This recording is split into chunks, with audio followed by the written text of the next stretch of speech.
Essentially, like, why do you go out and do this shit? Some to do,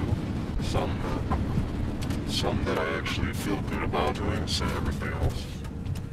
Some that makes me feel good instead of just sitting on my hands.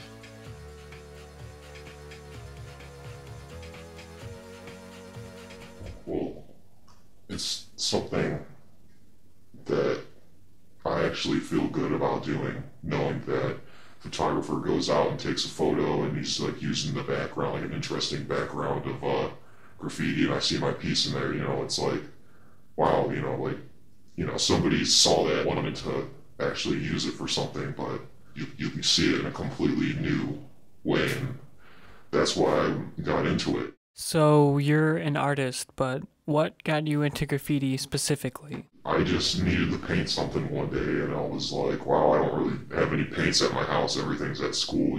What can I use? And then I just went in my garage and found a, old can of Krylon paint, and I was just like, let's do this. I just started from there, and then started making my own stencils, doing stuff, and it just kind of evolved from there.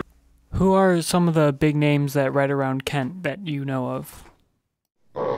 Guard, there's Ruse, Datsik, I met him a couple times. He was like a mutual friend of one of mine. Steve, Bears, there's just so many. Where does your name OS come from? OS started when I was first started getting real serious with it. I wanted to get a new name. Like when I first started, I was just messing around with paint. It was TGF, or The Godfather.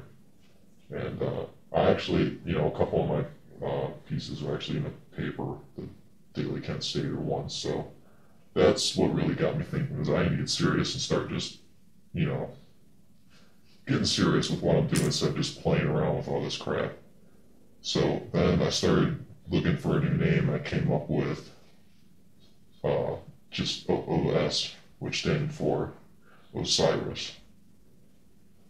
And then it eventually came out that, once I got better, I wanted to change my name but still keep some like characteristics to it. So then I started writing OS instead, and then just AVOS, which it's just all like an evolution. Obviously, graffiti is illegal, but what are your views on whether or not it should be considered vandalism? In the very essence of what graffiti is, I mean, yeah, it is vandalism, but the way that you put it and the way that you can make it completely doesn't make it vandalism anymore, in my view. It's, if you can go out, I mean, if you're just writing seniors, 10, seniors 12, I mean, that's, to me, that's vandalism, I mean, there's no positive really benefit to that, a lot of it's just regular stuff. I mean, that's what a lot of communities get mad about, is that kind of stuff, and they like to throw in, graffiti artists who spend a lot of time, money, and effort into their work and really think positively about it. A lot of people, just blend them right together and they will not see the difference. And I mean, to me, graffiti, I don't care how bad it is, as long as it's more than you just writing something, as long as you're putting effort into it, creativity into it, and you actually care about what it is, to me, that's fine.